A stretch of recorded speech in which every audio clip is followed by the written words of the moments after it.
سامعین ناظرین، infection control society آپ کی صحت کے لیے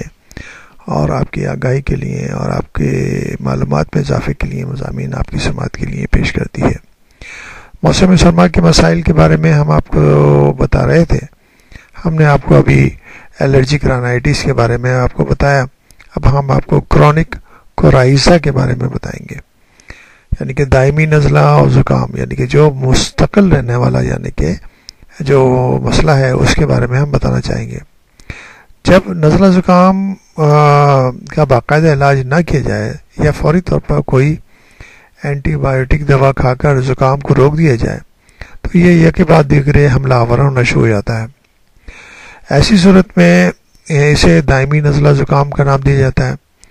اور ایسی صورت میں مریض شدید تکلیف میں مبتلا ہو جاتا ہے اور اکثر بیشتر زکام میں مبتلا رہنے کی وجہ سے اسے سر درد اور بخار کی کیفیت کی شکایت لاحق ہوتی ہے۔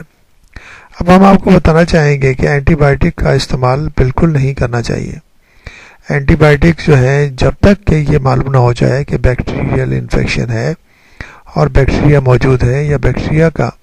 کوئی عمل دخل موجود ہے تو اس وقت اینٹی بائیوٹک لی جاتی ہے۔ دیکھا یہ گیا ہے کہ لوگ جو ہیں افراد جو ہیں مختلف طور پر سیلف میڈیکیشن کے ذریعے فوری طور پر اینٹی بائیوٹک لینا شروع کر دیتے ہیں۔ اس سے جو نارمل فلورا ہیں، جو کہ حفاظت کرنے والے جراثیم ہیں نظام تنفس کے، وہ بھی مر جاتے ہیں، اور وہ مر جاتے ہیں تو اس کا نتیجہ یہ ہوتا ہے کہ جو بہت ہی خراب قسم کے پیتھوجینک آرگنزم ہیں وہ اس کی جگہ لے لیتے ہیں اور وہ مسائل کو بہت ہی گمبھیر کر دیتے ہیں۔ ایک تو یہ ہے کہ جیسے ہی یعنی کہ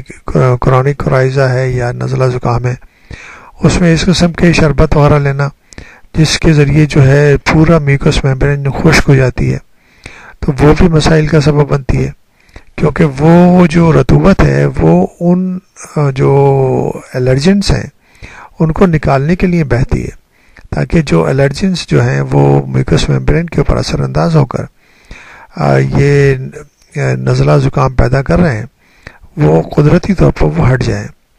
مگر اگر ان کو سکھا دیا جائے گا تو وہ الرجنس وہیں پر رہیں گے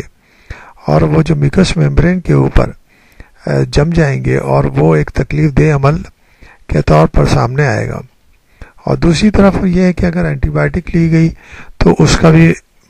سائیڈ ایفیکٹ ہوں گے، اور سائیڈ ایفیکٹ کے ساتھ جو ہے وہ ہمارے نارمل فلورا کو ختم کر دیتی ہیں۔ تو اس لیے ضروری ہے کہ انتہائی کوشش کرنی چاہیے کہ اینٹی بائیوٹکس کا استعمال اس وقت کرنا چاہیے جب کہ یہ آپ کو معلوم ہو جائے، کنفرم ہو جائے کہ یہ جو ہے بیکٹیریل انفیکشن ہے، اور بیکٹیریل انفیکشن کی وجہ سے کچھ بخار بھی ہے یا تکلیف ہے، تو اس کنڈیشن میں اینٹی بائیوٹک لی جا سکتی ہے۔